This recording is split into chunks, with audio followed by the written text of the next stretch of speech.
গত 18 বছরের আওয়ামী দুঃশাসনের কবলে পড়ে অনেকে জীবন দিয়েছে, শহীদ হয়েছেন, পঙ্গু ভাই এবং বোনেরা এখানে আছেন, অনেক মানুষ গৃহহারা হয়েছে।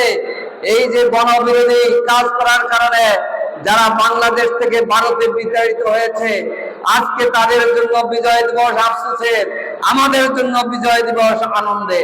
71-এর মুক্তিযুদ্ধে, স্বাধীনতার যুদ্ধে যারা জীবন দিয়েছেন তাদেরকে যেমন আমরা বরণ করি, সম্মান করি, 26-এ গণঅভ্যুত্থানের মধ্য দিয়ে ভারতীয় আধিপত্যবাদের শক্তির বিরুদ্ধে বাংলাদেশকে যারা মুক্ত করেছে, 26-এর বীর যোদ্ধাদেরকে আমরা স্মরণ করছি।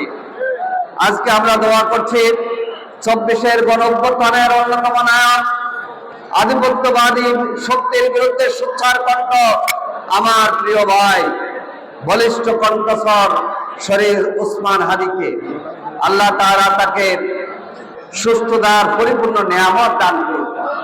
ভাই ও বন্ধুগণ, নেতৃবৃন্দ কথা রেখেছেন, আমরা একটি আধিপত্যবাদ মুক্ত বাংলাদেশ চাই, আমরা সম্প্রীতির বাংলাদেশ চাই, আমরা দল ধর্ম নির্বিশেষে সকলে মিলে সৌহার্দ্যপূর্ণ বাংলাদেশ।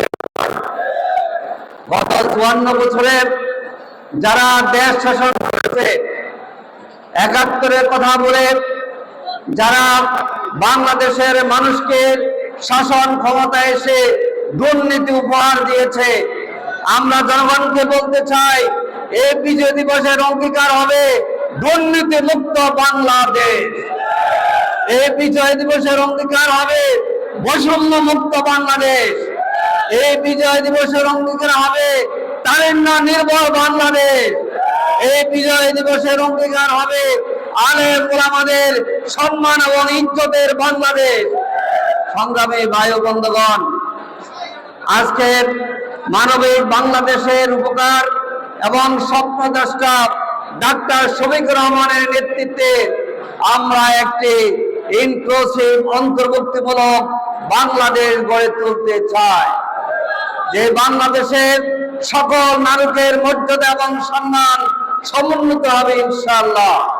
আর এই বাংলাদেশের 14 গ্রামে উন্নয়নে নেতৃত্ব দেবেন জামাত ইসলামের সম্মানিত নায়েবে আমির, বিশ্ব এবং বাংলাদেশের মানুষের নন্দিত নেতা ডাক্তার সৈয়দ আব্দুল্লাহ মোহাম্মদ তাহের।